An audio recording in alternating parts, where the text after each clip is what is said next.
হঠাৎ প্রেমে আসলো তুফান, ডুবলো তরি মাঝে। স্বপ্নখানা ভাঙতে দেখি সেই তুমি নেই কাছে। বিনিদ্র রাত জাগবে দুজন, দু চোখ ভেজা ঘুম। আবির রঙে রাঙা হবে ভালোবাসার মরশুম।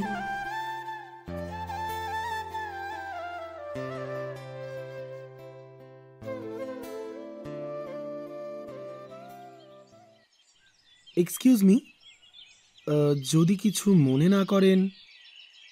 সময়টা প্রায় সন্ধে 6:45। সারা দিনের কাঠ ফাটা রোদ আর প্রচণ্ড গরমে প্রাণ প্রায় ওষ্ঠাগত। তাই এমন গ্রীষ্মের বিকেল থেকে সন্ধে হওয়া পর্যন্ত গোধূলি একাই নিজের সঙ্গে নিজে সময় কাটায় চন্দননগরের সব থেকে জনপ্রিয় জায়গা স্ট্র্যান্ডে। এখান থেকে গঙ্গার ওপাশ অর্থাৎ ভাটপাড়ার দিক থেকে, মানে পূর্ব পারে, ভোরের সূর্যোদয় দেখতেও বেশ ভালো লাগে ওর। ভোরবেলায় অবশ্য লোকজন তুলনামূলক অনেক কম থাকেন, তবে এই বিকেল বেলার দিকটায় লোকজনের আনাগোনা একটু বেশি থাকে এদিকে। কেউ তার প্রিয়জনের সঙ্গে, কেউ বা তাদের পরিবারের সঙ্গে সময় কাটাতে আসেন এই জায়গায়। তবে গোধূলি একাই আসে প্রায় প্রতিদিন। আজও তার অন্যথা হয়নি। হঠাৎ করেই এই ছেলেটা এসে জিজ্ঞেস করায় খানিকটা ঘাবড়ে যায় গোধূলি। বেশ অবাক হয়ে তাকিয়ে থাকে তার দিকে।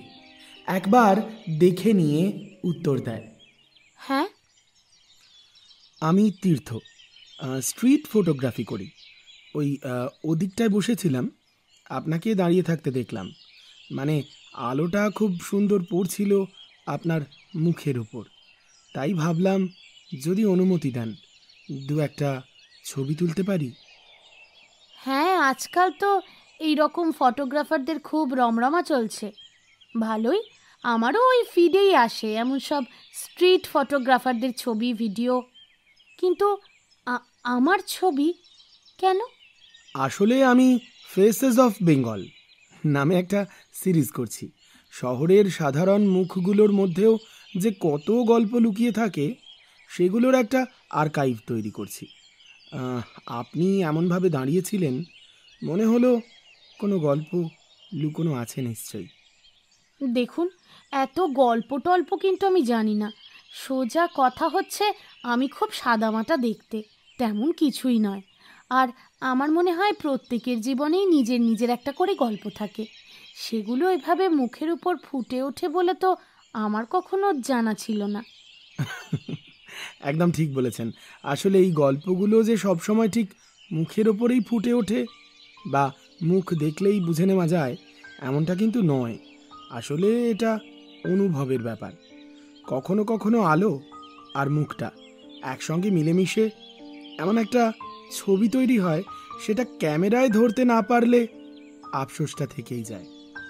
ঠিক আছে, কিন্তু শুধু 2-3টে কেমন? যদি ভালো না লাগে তাহলে কিন্তু আমি ওই এতক্ষণ ধরে ক্যামেরার সামনে না পোজ দিতে পারবো না।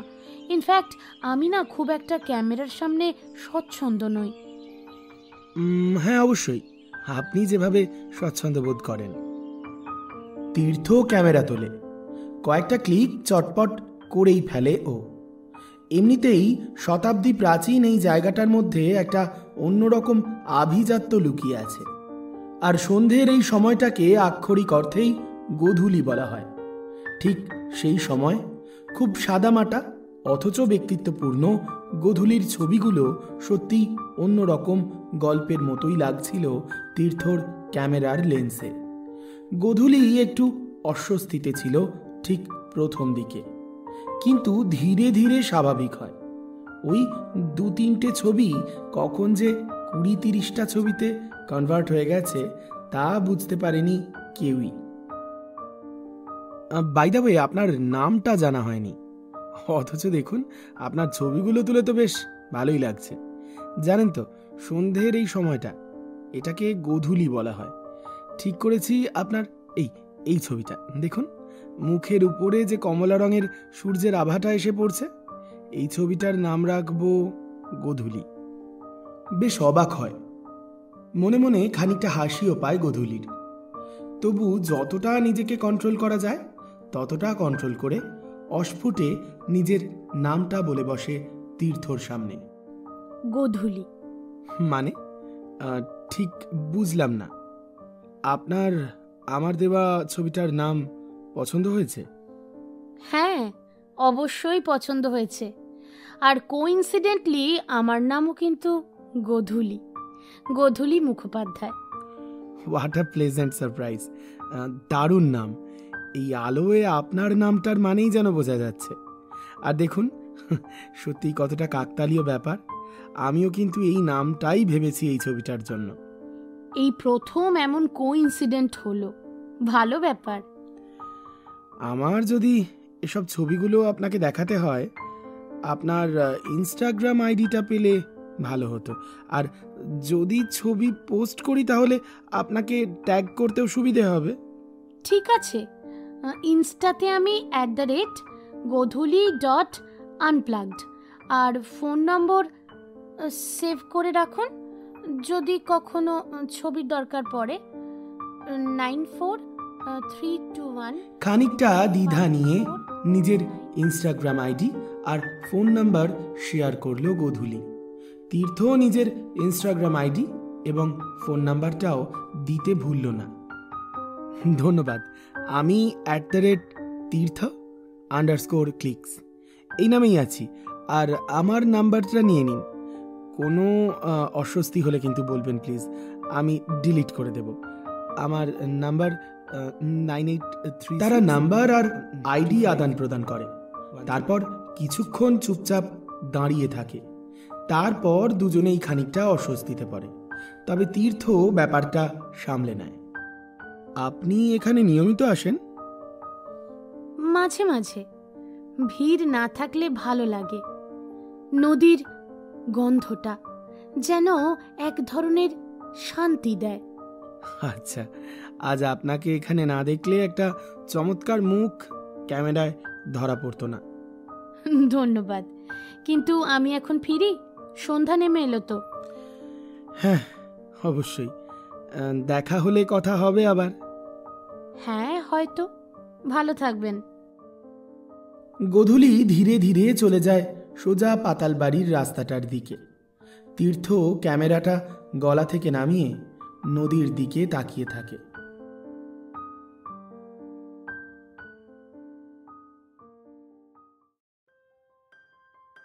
নমস্কার ভালোবাসার মরশুমের বন্ধুরা, কেমন আছো সবাই?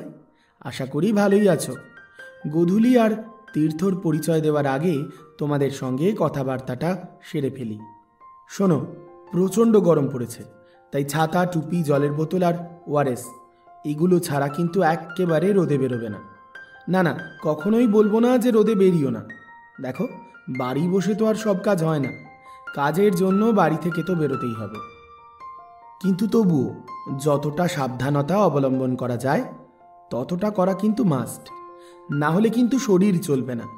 আর হ্যাঁ, মনে আছে তো, এখন থেকে মঙ্গলবার আর শুক্রবার ভালোবাসার মরশুমের পাশাপাশি প্রতি শনিবার রাত্রি ঠিক 11টায় তোমাদের জন্য আমরা নিয়ে চলে এসেছি ভূত চর্চা নামের নতুন চ্যানেল, যেখানে শুধুমাত্র হাড় হিম করা ভূতের গল্প আপলোড করব আমরা।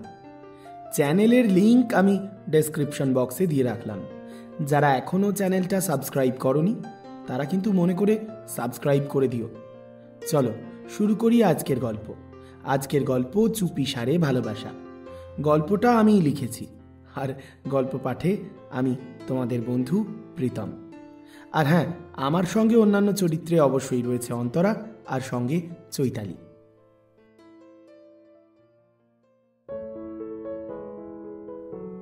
তাহলে চলো গল্পের শুরুতেই পরিচয় দিয়ে রাখি গোধূলি আর তীর্থর।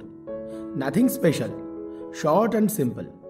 গোধূলি একটা সাধারণ মধ্যবিত্ত বাড়ির মেয়ে। ওই যে বলেছিলাম, প্রত্যেকের জীবনে গল্প থাকে। এই গোধূলির মতো সাধারণ মেয়ের জীবনেও গল্প আছে। আছে চাওয়া পাওয়া, না পাওয়া, একাকিত্ব, দুঃখ, হাসি, কান্না, আনন্দ, মন খারাপ, সব কিছু ঠিক তোমার আমার লাইফের মতো। আর ওদিকে তীর্থ, সেও খুব সাধারণ, মোটেও ওই নায়ক সুলভ চেহারা নয়, কোটিপতি বাবা মায়ের একমাত্র ছেলেও নয়। ছোট্ট দোকান সামলান বাবা, আর মা হোম মেকার। তীর্থ আপাতত ইংরাজিতে অনার্স নিয়ে 3rd ইয়ারের স্টুডেন্ট। টুকটাক কিছু টিউশন করে, বেশ কিছু হাত খরচা, আর সঙ্গে টিউশনের মাইনে জমিয়ে একটা বাজেট ফ্রেন্ডলি ক্যামেরা কিনেছে। ছবি তোলাটা খানিকটা প্যাশন, আর তীর্থ মনে করে ছবি তোলার জন্য যেটা প্রয়োজন সেটা হচ্ছে একটা সুন্দর চোখ। তার জন্য কোনো দামি লেন্স, দামি টেকনোলজি সবসময় প্রয়োজন পড়ে না। আর তীর্থ মনে প্রাণে বিশ্বাস করে যে প্রত্যেকটা ছবির একটা না একটা গল্প থাকে। সেই গল্পটা যখন অনুভব করতে পারবে তখনই একজন মানুষ ফটোগ্রাফার হয়ে উঠতে পারবে। আর অন্যদিকে গোধূলি অবশ্য ক্যামেরার সামনে মোটেই স্বচ্ছন্দ নয়, একদম ইন্ট্রোভার্ট একটা মেয়ে। কবিতা লিখতে ভালোবাসে, নিজের জন্য গান গায়, মা চাকরি করেন, বাবা মারা গিয়েছে বেশ বছর 10 হলো। বাবার চাকরিটাই পরবর্তীতে মা পেয়েছেন, তাই মা আর মেয়ের মধ্যবিত্ত জীবন মোটামুটি ভালোই কেটে যায়। অভাব শুধু বাবার, সেই শূন্যস্থানটা কোনোভাবেই পূরণ হয় না। আপাতত কেমিস্ট্রি অনার্স নিয়ে চন্দননগর কলেজে ভর্তি হয়েছে গোধূলি, তাই মাঝে মধ্যেই কলেজ ফেরত চন্দননগর স্ট্র্যান্ডে সময় কাটানোটা ইদানিং নেশা হয়ে দাঁড়িয়েছে গোধূলির। আজ সারাদিন কেমিস্ট্রি অনার্সের প্র্যাকটিক্যাল, পাস পেপারের লেকচার, এইসব শোনার পর নিজেকে খানিকটা হালকা করতে চলে গিয়েছিল কলেজের সামনেই গঙ্গার ধারে একা দাঁড়িয়ে কিছুটা সময় কাটাবে বলে। ঠিক তখনই তীর্থর সঙ্গে পরিচয় প্রথমবার। তারপর কিছুক্ষণ পরে ছবি টবি তোলা হয়ে গেলে বাড়ি চলে আসে গোধূলি। প্রতিদিনের রুটিন। মা ফিরলে অফিস থেকে একসঙ্গে বসে চা, মুড়ি, চানাচুর, কোনো দিন মায়ের হাতের স্পেশাল আলু বড়া কিংবা পেঁয়াজি। আজও তেমনটাই চলছিল। তারপর মা ব্যস্ত হয়ে পড়েন টিভি সিরিয়াল দেখতে, আর দেখতে দেখতে পরের দিনের রান্নাবান্নার জোগাড় করে ফেলেন। আর অন্যদিকে গোধূলি চলে যায় নিজের ঘরে প্র্যাকটিক্যাল খাতা রেডি করতে। হঠাৎ করেই ফোনটা বেজে ওঠে।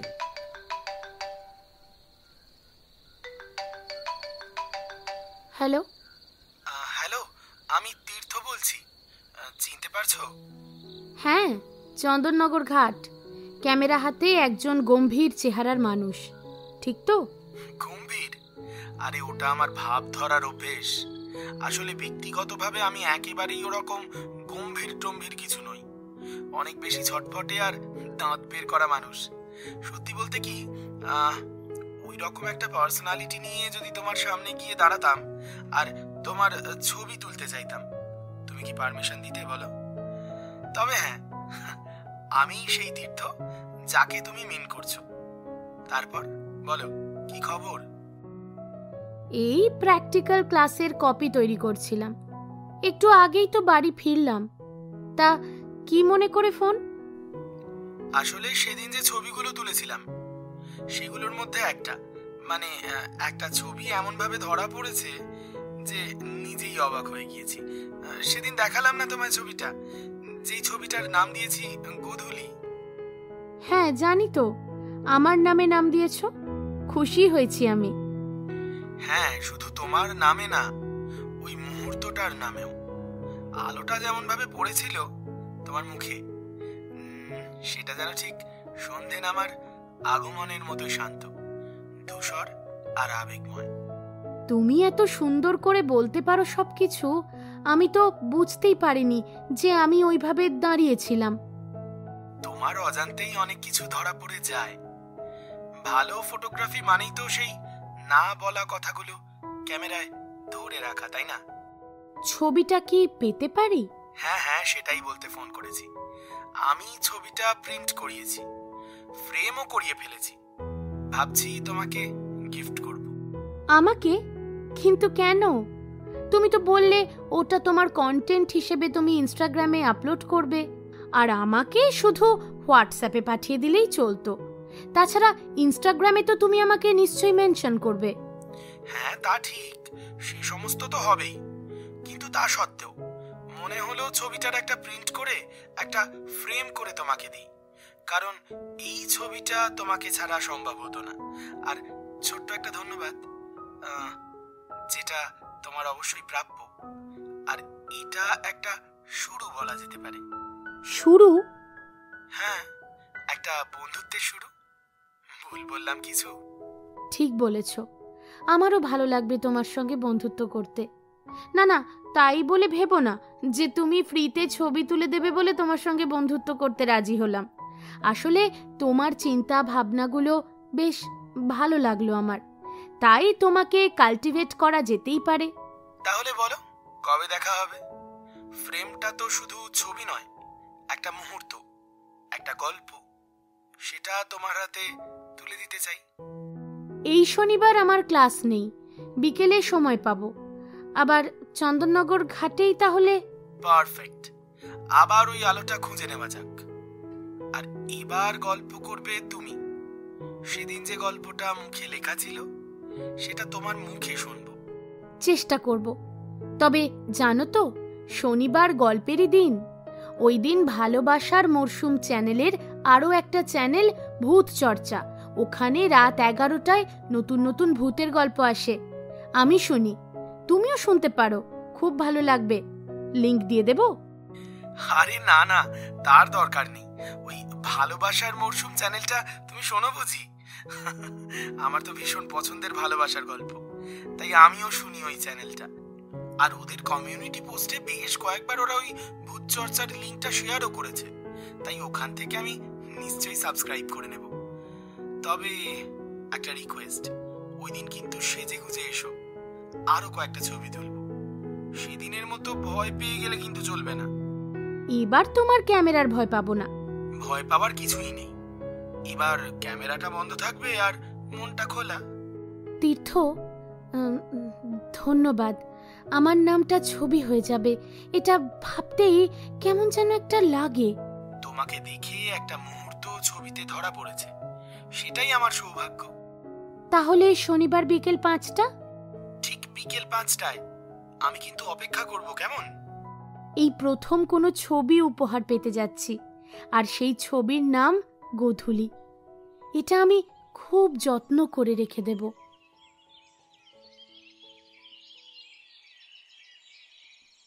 আজ শনিবার। গোধূলির মা মানে ঋতু দেবী আজ বাড়িতেই থাকেন। আজকের দিনটা সারা সপ্তাহের মধ্যে ওনার সব থেকে ব্যস্ততম দিন। গোটা সপ্তাহে কি কি রান্না হবে না হবে তার মশলা বেটে ফ্রিজে রাখা, সারা সপ্তাহের জামা কাপড় কেচে শুকোতে দেওয়া, টুকটাক ব্যাংকিংয়ের কাজকর্ম, বাজার দোকান, সমস্ত কিছু আজকের দিনটায় একা হাতেই করতে হয় ওনাকে। হ্যাঁ, কখনো কখনো অবশ্য গোধূলিকে সঙ্গী করেও বেরিয়ে পড়েন তেমন কোনো কাজ থাকলে। আর রবিবারটা একটু রেস্ট করেন, কারণ সারা সপ্তাহের কাজের জন্য আবার এনার্জিটা সঞ্চয় করে রাখতে হবে। দুপুর গড়িয়ে বিকেল, ঘরের জানলাটা আধ খোলা, বাইরে গাছের পাতাগুলো হালকা নড়ছে। গোধূলি বিছানায় চুপচাপ বসে, হাতে তার সেই সবুজ রঙের পুরনো কবিতার ডায়েরি, পাশে মোবাইল ফোন, মাঝে মাঝে স্ক্রিনে তাকিয়ে হালকা হেসে নিচ্ছে। হঠাৎ ঘরের দরজায় টোকা পড়ে।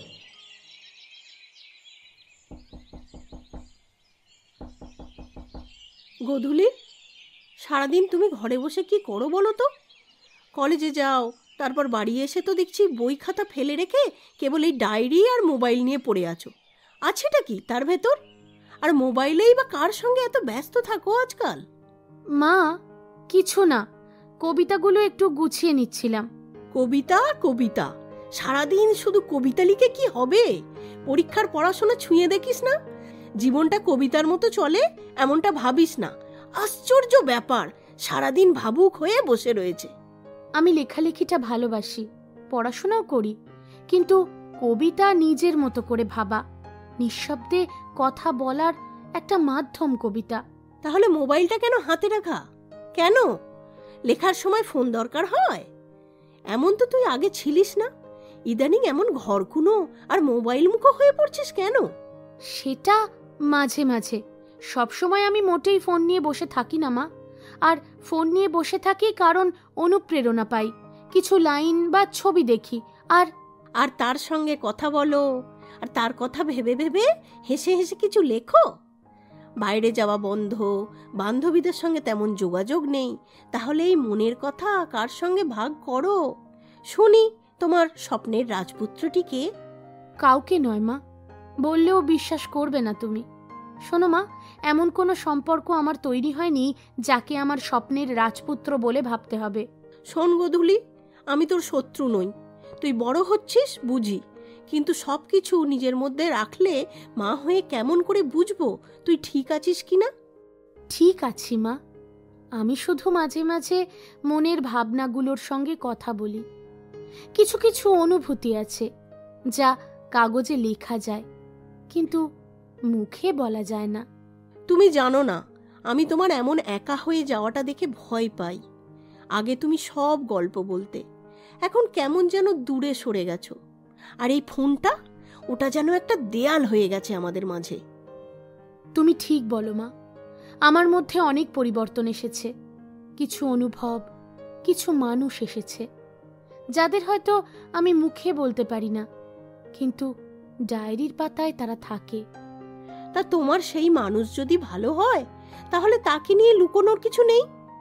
আমি শুধু চাই তুমি ভালো থাকো, যেটা তোমার জন্য সঠিক সেটা বোঝার ক্ষমতা থাকুক তোমার। একদিন দেখাবো মা আমার কবিতার মানুষটাকেও, আর যাদের নিয়ে ভাবি তাদেরকেও। কিন্তু এখন শুধু একটু সময় দাও, নিজেকে চিনে নি আগে।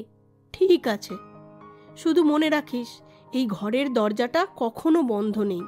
কোনো কথা বলতে চাইলে মা সব সময় এখানে আছে।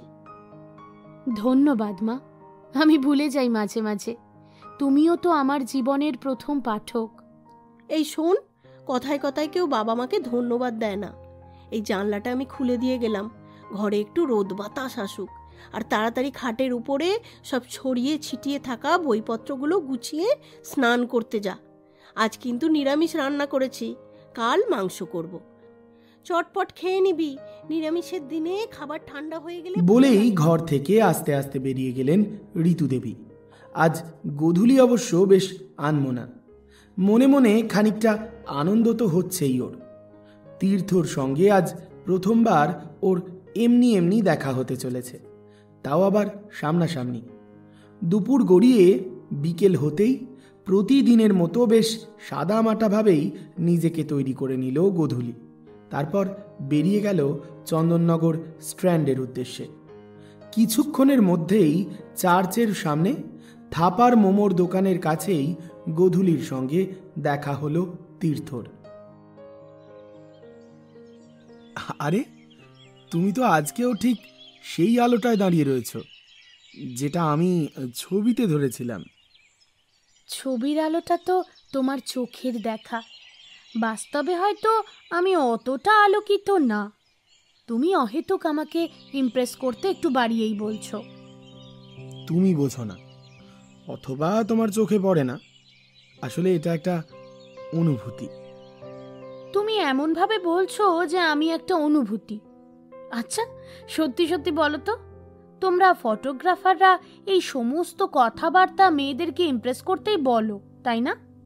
এই একদম নয় ম্যাডাম, সবার জন্য সমান অনুভূতি বেরোয় না। আমি যেটা বললাম সেটা সত্যি সত্যি মিন করলাম।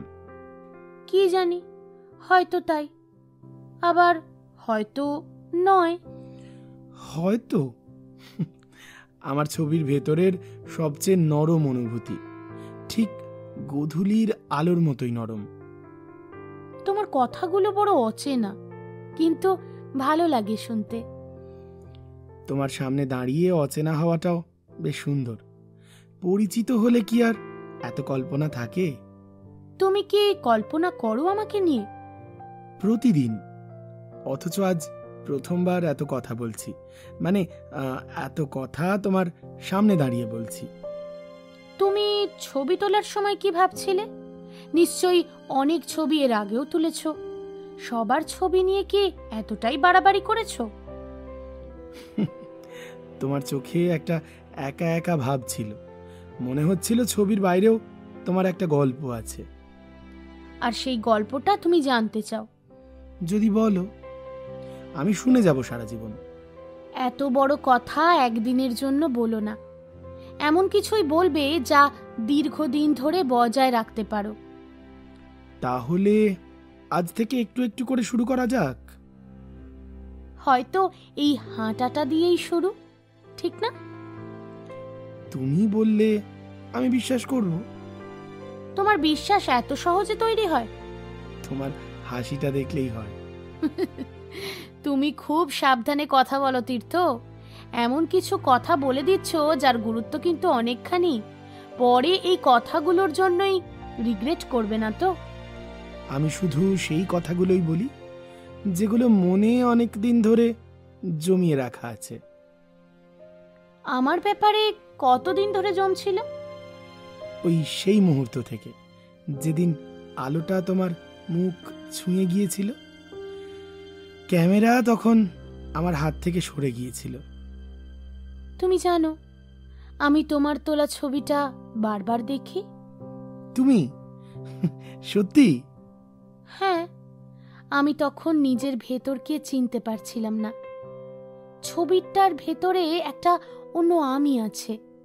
তুমি নাম না দিলে ওটা পূর্ণ হতো না। তুমি সবকিছুর মাঝে এত রং খুঁজে পাও কিভাবে? ঠিক যেভাবে তুমি সবকিছুর মধ্যে কোনো না কোনো গল্প খুঁজে পাও, কবিতা খুঁজে পাও, তেমন ভাবেই তুমি থাকলে কেবল ধূসরও রঙিন হয়ে ওঠে। তোমার চোখে কি আমি এতটা অন্যরকম? তুমি তো নিজেই জানো না তুমি কতটা। তাহলে আমাকে চিনে নিতে দাও একটু একটু করে। তুমি যত খুশি ধীরে এসো, আমি অপেক্ষা করব, সময় নিয়ে আর মন নিয়ে। তুমি নিশ্চিত তো? যা বলছো সেই কথায় তুমি অনড় থাকতে পারবে তো? তোমার পাশে হাঁটছি, আর কি চাই? তাহলে আজকের গোধূলিটা মনে রাখবো। না ম্যাডাম, এটা শুধু একটা গোধূলি বিকেল নয়, এটা হয়তো প্রথম পাতার শুরু। তুমি কি জানো, আমি কখনো কারোর গল্পে ছিলাম না। তাই তো তুমি আমার গল্পের মূল চরিত্র আজ থেকে। বিকেল থেকে সন্ধে পর্যন্ত তীর্থর সঙ্গে সময়টা কাটানোর পর আজ একটা অন্যরকম আবেগে ভাসছে গোধূলি। জীবনে প্রথমবার এমন স্পেশাল কাউকে মনে হচ্ছে। জীবনে প্রথমবার নিজের চেনা জগতের বাইরে বেরিয়েও অচেনা জগতে একটা মানুষকে খুব আপন করে নিতে ইচ্ছে হচ্ছে। তবু মনের মধ্যে কাজ করছে অনেক দ্বিধাদ্বন্দ্ব। সম্পূর্ণ অজানা অচেনা একটা ছেলেকে বিশ্বাস করতে ঠিক সাহস পাচ্ছে না গোধূলি। ছাপোষা সাদামাটা মেয়েটার পিতৃহীন জীবন অনেক সন্তর্পণে কাটিয়েছে এই কতগুলো বছর। হঠাৎ করে সেই চেনা গণ্ডির বাইরে বেরিয়ে একটা অচেনা মানুষকে কিভাবে আপন করে নেবে সেটা নিয়ে বেশ দোলাচলেই রয়েছে আমাদের গোধূলি। অন্যদিকে তীর্থর বাড়িতে শুরু হয় এক অন্যরকম ক্রাইসিস।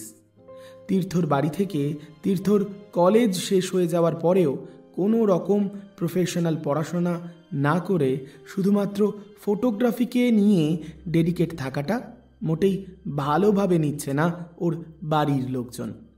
বাড়ির পরিস্থিতি তাই যথেষ্ট অশান্তিজনক। বেশ বিরক্ত এবং ঝাঁঝালো মেজাজে রয়েছে তীর্থ।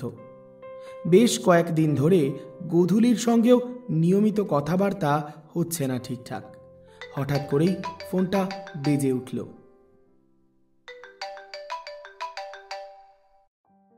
হ্যালো। হাই তীর্থ, আজকে দুপুরে তুমি যে ছবিটা আপলোড করেছো, আমি মুগ্ধ হয়ে গেছি। কি অসাধারণ এক্সপ্রেশন ক্যাপচার করেছো মেয়েটার, যেন চোখের মধ্যেই একটা গল্প লুকিয়ে আছে। সত্যি কখনো এমন করে ভাবিনি। একটা বৃষ্টিতে এমন একটা ছোট্ট মেয়ে আকাশের দিকে কি মিষ্টি ভাবে হেসে তাকিয়ে রয়েছে। Sometimes the rain washes away that even time couldn't. সত্যি তো তাই, বৃষ্টি অনেক কিছু ভুলিয়ে দেয় যা সময় দিতে পারে না। ধন্যবাদ। জানো, আমি আসলে ভাবছিলাম তোমার তোলা প্রতিটা ছবির মধ্যে একটা আলাদা আবেগ থাকে, যেন তুমি শুধু একটা মুহূর্ত নয়, একটা জীবন তুলে ধরো। এমন করে কজন ভাবতে পারে বলো তো? সত্যি তুমি দুর্দান্ত। গোধূলি, প্লিজ এসব এখন বলো না। আমি খুব বাজে একটা সময়ের মধ্যে দিয়ে যাচ্ছি। আমার এসব কথা শুনতে বা প্রশংসা পেতে কোনোটাই ভালো লাগছে না। ইনফ্যাক্ট আমি আর কোনোদিন এই ছবির মাধ্যমে গল্প বলতে পারবো কিনা সেটাও জানি না। কি হয়েছে? আমি তো শুধু সবাই শুধু বলতেই থাকে ছবি সুন্দর, ফ্রেম ভালো, আলো দারুণ, কিন্তু কেউ বোঝে না যে এটা একটা প্রফেশন। আমার পরিবার তো একেবারে বিদ্রোহে নেমেছে। ফটোগ্রাফি নাকি ঠিকঠাক কাজ না। আমি জানি তুমি প্রেসারে আছো। আমি শুধু চেয়েছিলাম তোমায় একটু সাহস দিতে, কারণ এখন এসব সাহসের দরকার নেই গোধূলি, তুমি বোঝো না? ও ঠিক আছে, আমি ভাবিনি এতটা বিরক্ত লাগবে তোমার আমার ফোনে, বুঝতে পারিনি। ঠিক আছে তীর্থ, রাখি, ভালো থেকো। ফোনটা কেটে যেতেই তীর্থর খানিকটা ঘোর ফেরে। হঠাৎ করে নিজের ভুল বুঝতে পারে এবং অনুশোচনা করে নিজে নিজেই। ধ্যাৎ, ওকে এতটা কড়া করে বলা উচিত হলো না বোধহয়। অন্যদিকে গোধূলি নিজের ফোনের স্ক্রিনের দিকে তাকিয়ে থাকে। আমি তো শুধু ওকে বোঝাতে চেয়েছিলাম ওর কাজটা কতটা মূল্যবান। তীর্থ কথা দিয়ে কথা রাখতে পারেনি। সমস্ত পরিস্থিতিতে গোধূলি পাশে থাকতে চেয়েছিল তীর্থর, কিন্তু তীর্থ খানিকটা জোর করেই গোধূলির সঙ্গে দূরত্বটা তৈরি করেছে। মন মেজাজ আজকাল আরও বেশি খারাপ করে বসে থাকে গোধূলি। মায়ের চোখে তা এড়িয়ে যায় না মোটেও। এই তো সেদিন সন্ধেবেলা বারান্দায় হালকা হাওয়া দিচ্ছে। ঋতুদেবী একটা চায়ের কাপ হাতে বসে রয়েছেন। পাশে একটা খালি চেয়ার। গোধূলি আস্তে আস্তে পাশে এসে বসে। এমনভাবে মায়ের পাশে বসে চা খেতে গোধূলিকে অনেক দিন পরেই লক্ষ্য করছেন ঋতুদেবী। আজকাল নিজের মধ্যেই মগ্ন থাকে মেয়েটা। নিজের সমস্ত অনুভব, নিজের সমস্ত চিন্তা ভাবনা আজকাল আর মায়ের সঙ্গে শেয়ার তেমন করে না। বয়স বাড়ছে আর ততই মেয়েটা আরও ইন্ট্রোভার্ট হয়ে পড়ছে। মা, তুমি কি কিছু বলতে চাও? আমি? না তো, তুই যদি বলতে চাস তাহলে আমি শুনতে রাজি। মা, আমি জানি তুমি কিছু টের পেয়েছো। মায়েরা সব টের পায় গোধূলি। তুই অনেক বদলে গেছিস ইদানিং। কিছু বলিস না, মন খারাপ করে থাকিস, নিজের মধ্যে গুটিয়ে থাকিস। আমি বুঝি না কেন এমন হচ্ছে মা। আমি যেন নিজের সাথে লড়াই করছি প্রতিদিন। তোকে কেউ কষ্ট দিচ্ছে? যদি দিয়েও থাকে তাহলে তুই মুখ বুজে সে সমস্ত সহ্য করছিস কেন? আমি আমি একজনকে পছন্দ করি মা। সেটাই ভাবছিলাম, নামটা বলবি? নাম বলার মতো জায়গায় এখনো পৌঁছইনি। আমি নিজেই নিশ্চিত নই। ওর ব্যবহার মাঝে মাঝে খুব ভালো, আবার হঠাৎ এমন আচরণ করে যে নিজেকেই প্রশ্ন করি আমি ঠিক করছি তো। হ্যাঁ, সেই জন্যই তো বলি, কারো সাথে সম্পর্ক মানে শুধু ভালোবাসা না, একে অপরকে সম্মান করার বিষয়। তোকে যদি প্রতিনিয়ত দোটানায় পড়তে হয় তাহলে সেটা তোর ভালোবাসা না, সেটা বোঝার চেষ্টা কর। কিন্তু মা, যদি আমি ভুল বুঝি, যদি সময়ের সঙ্গে সব ঠিক হয়ে যায়? ঠিক হওয়া আর মানিয়ে নেওয়া, এই দুটোর মধ্যে পার্থক্য আছে। তুই যদি কেবল এই ভেবে পড়ে থাকিস যে সব ঠিক হয়ে যাবে, তাহলে হয়তো অজান্তেই নিজেকে হারিয়ে ফেলবি। আমি জানি না, আমি শুধু চেয়েছিলাম কাউকে যে আমাকে বুঝবে। আর তোকে বুঝতে হলে প্রথমে তুই নিজেকে বুঝবি। কেউ তোর জীবনে আসবে, সেটাই স্বাভাবিক। আমি কখনোই তোকে আটকাবো না, কিন্তু মা হিসেবে চাই যে আসবে সে যেন তোর সম্মান রাখে, তোকে শ্রদ্ধা করে, তোকে ভরসা দেয়। আমি হয়তো তাড়াহুড়ো করেছিলাম। ভালোবাসা তাড়াহুড়োর জিনিস না মা। ভালোবাসা সময় নেয়। কিন্তু তোকে একটা কথা বলি গোধূলি, তুই যদি আজ থেকে নিজের দিকে তাকাস, তোর ভিতরে কণ্ঠস্বর যদি শোনার চেষ্টা করিস, তুই নিজেই নিজের উত্তর পেয়ে যাবি। আমি চেষ্টা করব মা, তোমার মতো শান্ত থাকতে। আমি শান্ত থেকেছি কারণ অনেক ঝড় গেছে আমার ভিতর দিয়ে। কিন্তু সব সময় চুপ করে থাকলে চলবে না, সঠিক জায়গায় সঠিক কথাটা বলতেই হবে। তুমি থেকো পাশে মা, তাহলেই সাহস পাই। আমি তো সব সময় তোর পাশে আছি, শুধু একটু বলতে হবে। বিষণ্ণতা যেন পিছু ছাড়ে না গোধূলিকে। হঠাৎ করেই চুপি সারে এসেছিল ভালোবাসা ওর জীবনে, আর চুপি সারেই বিদায় নিয়েছে বোধহয়। এমনই একটি গোধূলি বিকেল, একটা বেঞ্চে গোধূলি বসে আছে আর হাতে একটা বই, মুখ বরাবরের মতো গম্ভীর। হঠাৎ পিছন থেকে তীর্থর গলা শোনা যায়। ও খুব ভালো করেই জানে এই সময়টা গোধূলি স্ট্র্যান্ডের এই বেঞ্চটাতেই বসে থাকতে পারে। বই পড়ার সময় মাথার পাশ থেকে যদি কেউ সরি বলে, সেটা কি বইয়ের মধ্যে পড়ে? আচমকা ডাক শুনে ঘুরে তাকায় গোধূলি। তীর্থ, আমি জানি সেদিন তোমার সঙ্গে খুব খারাপ ব্যবহার করেছি। আসলে ওই দিন বাড়িতে যা চলছিল আমি সিরিয়াসলি কন্ট্রোল করতে পারিনি। আমি বুঝি তীর্থ, তবু কষ্ট লেগেছিল।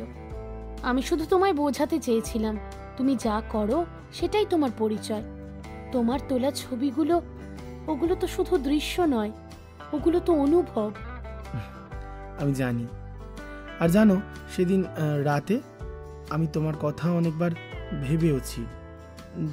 তুমি ছাড়া কেউ কোনোদিন বলেনি যে ওই প্রতিটা ছবিতে একটা গল্প আছে। সত্যিই তো, প্রতিটা ছবির পিছনে একটা তীর্থ থাকে।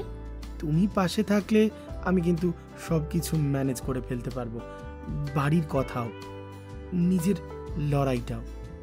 তুমি থাকবে তো? আমি তো সেই দিন থেকেই আছি, তুমি শুধু মাঝে মাঝে হারিয়ে যাও।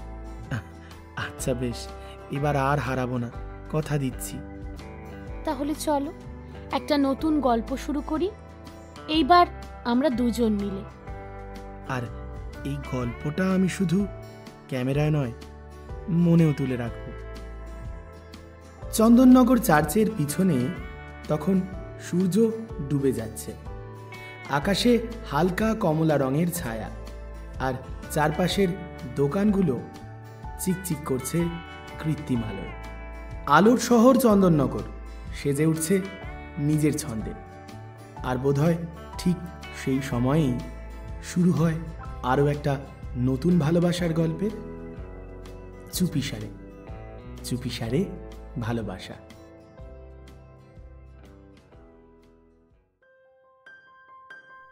আজ শুক্রবারের ছোট গল্প চুপিসারে ভালোবাসা এ পর্যন্তই। কেমন লাগলো বন্ধুরা?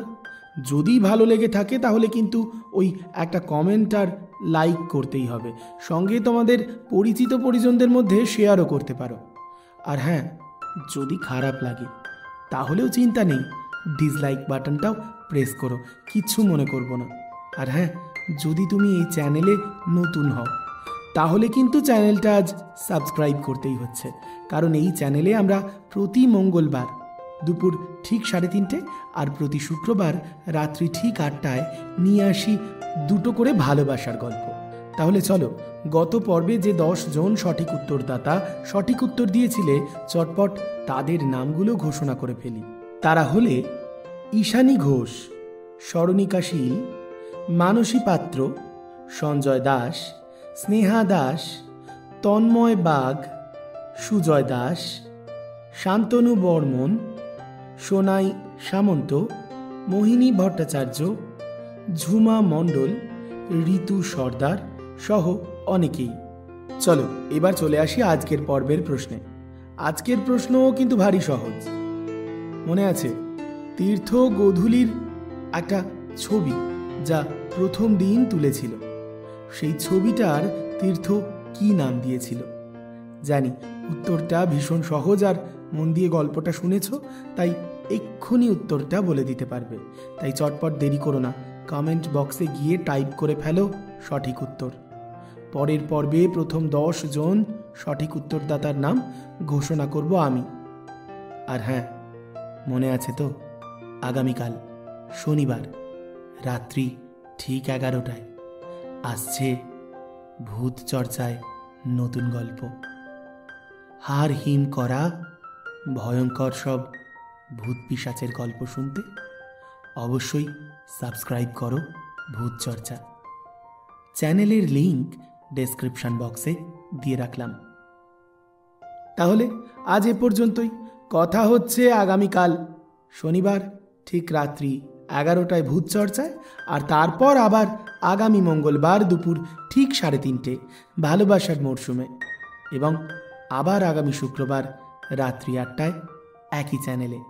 ততক্ষণ ভালো থেকো সকলে, আর অবশ্যই ভালোবাসার মরশুমের সঙ্গে সঙ্গে ভূত চর্চাকেও সঙ্গে রেখো।